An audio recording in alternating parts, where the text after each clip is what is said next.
का 2.9 कहानी। अब इसके नवीनतम प्रारूप पर आधारित प्रश्न है। कुछ इंपॉर्टेंट क्वेश्चन है। पहला क्वेश्चन है, प्रथम विश्व युद्ध की पृष्ठभूमि पर रचित कहानी कौन सी है? तो प्रथम विश्व युद्ध की पृष्ठभूमि पर रचित कहानी है दुनिया का सबसे अनमोल रत्न। क्वेश्चन नंबर 2, भोला राम का जीव कहानी के विषय क्या है? भोला राम का जीव कहानी के विषय है भ्रष्टाचार का अनावरण और सदाचार का निषेध। क्वेश्चन नंबर 3, सूची 1 और 2 को मिलाइए। एक तरफ दे रखे करेक्टर, दूसरी तरफ दे रखी कहानी। मालती कौन सी कहानी की करेक्टर है? गैंग्रीन। रोज कहानी जो है, गैंग्रीन को रोज कहा जाता है, तो मालती गैंग्रीन की करेक्टर है। वजीरा सिंह है उसने कहा था का करेक्टर। बुद्धगुप्त आकाशदीप का करेक्टर है। लाल मोहर तीसरी कसम का करेक्टर है।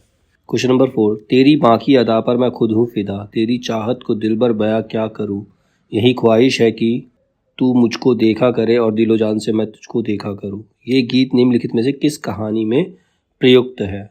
ये जो गीत है ये तीसरी कसम कहानी में है। क्वेश्चन नंबर 5, परिंदे कहानी के पात्र कौन कौन है? तो परिंदे कहानी के पात्र हैं ए, बी और डी, यानी कि डॉक्टर मुखर्जी, ह्यूबर्ट और लतिका। इसमें ऑप्शन नहीं दे रखा था। तो परिंदे कहानी के जो पात्र है डॉक्टर मुखर्जी है, ह्यूबर्ट है और लतिका है।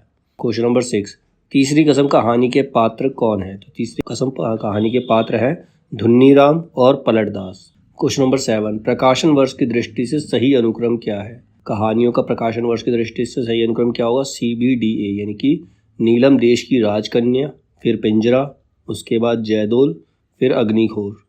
क्वेश्चन नंबर 8, वंशीधर निम्नलिखित में से किस कहानी का मुख्य का पात्र है? वंशीधर जो है दुलाई वाली कहानी का पात्र है। क्वेश्चन नंबर 9, ईदगाह कहानी में क्या व्यक्त हुआ है? मतलब क्या क्या व्यक्त हुआ है? ईदगाह कहानी में व्यक्त हुए हैं बाल मनोविज्ञान और मातृ वात्सल्य। क्वेश्चन नंबर 10, जगपति की बीमारी और बेरोजगारी से उपजी आर्थिक मजबूरियों से त्रस्त पत्नी चंदा की कहानी है। कौन सी है कहानी? है राजा निर्बंसिया, जिसमें उसकी बीमारी और बेरोजगारी से उपजी आर्थिक मजबूरियों से त्रस्त पत्नी उसकी चंदा जो है, ये कहानी राजा निर्बंसिया है। क्वेश्चन नंबर 11, राजा निर्बंसिया कहानी के पात्र हैं बच्चन सिंह और जगपति। क्वेश्चन नंबर 12, सूची 1 और 2 से मिलाइए। एक तरफ दे रखी कहानियों के नाम और दूसरी तरफ उनके सब्जेक्ट। दुनिया का सबसे अनमोल रत्न, दुनिया का जो सबसे अनमोल रत्न देश प्रेम की कहानी है। अमृतसर आ गया देश विभाजन की कहानी है। चीफ की दावत, इसमें वृद्धों की उपेक्षा की गई है। और पिता कहानी में पुरानी और नई पीढ़ी का द्वंद्व है। क्वेश्चन नंबर 13, प्रकाशन वर्ष की दृष्टि से सही अनुक्रम बताइए। तो सही अनुक्रम में सबसे पहले आएगा आकाशदीप, फिर इंद्रजाल, पाजेब और उसके बाद तर्क और तूफान। क्वेश्चन नंबर 14, चंद्रधर शर्मा गुलेरी द्वारा रचित कहानी नहीं है। इनमें से कौन सी कहानी चंद्रधर शर्मा गुलेरी द्वारा रचित नहीं है? तो है कछुआ धर्म। कछुआ धर्म जो है चंद्रधर शर्मा गुलेरी की कहानी नहीं है। बाकी उसने कहा था, बुद्धू का कांटा और सुखमय जीवन चंद्रधर शर्मा गुलेरी की कहानियां हैं। क्वेश्चन नंबर 15, ईदगाह कहानी में मोहसिन मेले से कौन सा खिलौना खरीदता है? ईदगाह कहानी में मोहसिन मेले से भिश्ती खरीदता है। क्वेश्चन नंबर 16, किसी श्रीमान जमींदार के महल के पास एक गरीब अनाथ विधवा की झोपड़ी थी। जमींदार को अपने महल का हाथा उस झोपड़ी तक बढ़ाने की इच्छा हुई। ये पंक्तियाँ किस कहानी की प्रारंभिक पंक्तियाँ हैं? तो ये कहानियाँ हैं एक टोकरी भर मिट्टी कहानी की पंक्तियाँ हैं ये। क्वेश्चन नंबर 17, निर्मल वर्मा द्वारा रचित कहानी नहीं है। इनमें से निर्मल वर्मा द्वारा रचित कहानी कौन सी नहीं है? बादलों के घेरे में। बाकी अंधेरे में, दूसरी दुनिया, पिछली गर्मियों में, ये निर्मल वर्मा द्वारा रचित कहानियां हैं। क्वेश्चन नंबर 18, आकाशदीप कहानी में वर्ण्य विषय क्या है? तो आकाशदीप कहानी में वर्ण्य विषय है पिता की हत्या का प्रतिशोध और प्रच्छन्न प्रेम। क्वेश्चन नंबर 19, सोजे वतन संग्रह की कहानियां कौन सी हैं? सोजे वतन संग्रह की कहानियां हैं यही मेरा वतन है और सांसारिक प्रेम और देश प्रेम। क्वेश्चन नंबर 20, लाल पान की बेगम कहानी में बिरजू की माँ किसे ट्यूशन वाली कहकर संबोधित करती है? तो लाल पान की बेगम कहानी में बिरजू की माँ जंगी की पुतोहू को, यानी कि इसके पोते की बहू को ट्यूशन वाली कहकर संबोधित करती है। क्वेश्चन नंबर 21, चंद्रदेव से मेरी बातें शीर्षक कहानी का सर्वप्रथम किस वर्ष प्रकाशित हुई थी? तो चंद्रदेव से मेरी बातें शीर्षक कहानी सबसे पहले 1904 में प्रकाशित हुई थी। क्वेश्चन नंबर 22, आज तक कभी ऐसा ना हुआ ना कभी सुना, गजब हो गया, अंधेर पड़ गया, सिक्का बदल गया कहानी में उपयुक्त कथन किसने किससे कहे थे? तो ये कथन नवाब बीबी ने सहानी से कहे थे। क्वेश्चन नंबर 23, तीसरी कसम कहानी के पात्र कौन हैं? तो इसमें तीसरी कसम कहानी के पात्र जो है लाल मोहर, पलटदास और धुन्नीराम है।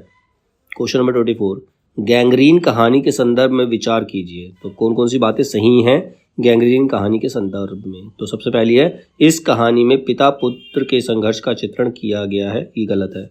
इस कहानी में अगेन के निम्न मध्यवर्गीय जीवन की विषमताओं को चित्रित करने में सफलता मिली, ये सही है। इस कहानी में अगेन ने दाम्पत्य जीवन की सारहीनता और एक रास्ता को चित्रित किया, ये भी सही है। और गैंग्रीन के रोगियों के अक्सर पैर काटे जाने की सूचना जीवन की त्रासदी को अभिव्यक्त करती है, ये भी सही है। क्वेश्चन नंबर 25, सूची 1 और 2 को मिलाइए। एक तरफ पात्र है, दूसरी तरफ कहानी है। तो किरण कौन सी कहानी की पात्र है? किरण है कानों में कंगना कहानी की पात्र है। लक्ष्मा है कोशिका घटवार कहानी की पात्र।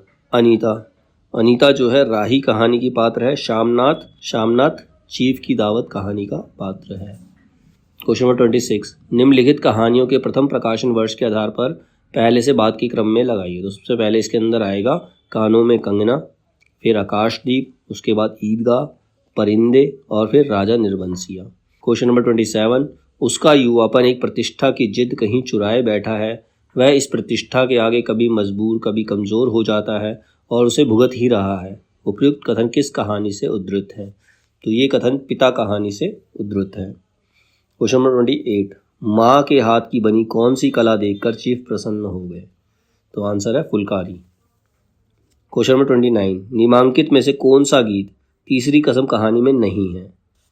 तो नन्नी नन्नी दंतवा पातर थोरवा छटके जैसन बिजलिया, ये जो गीत है ये तीसरी कसम में नहीं है, बाकी के गीत हैं उसमें।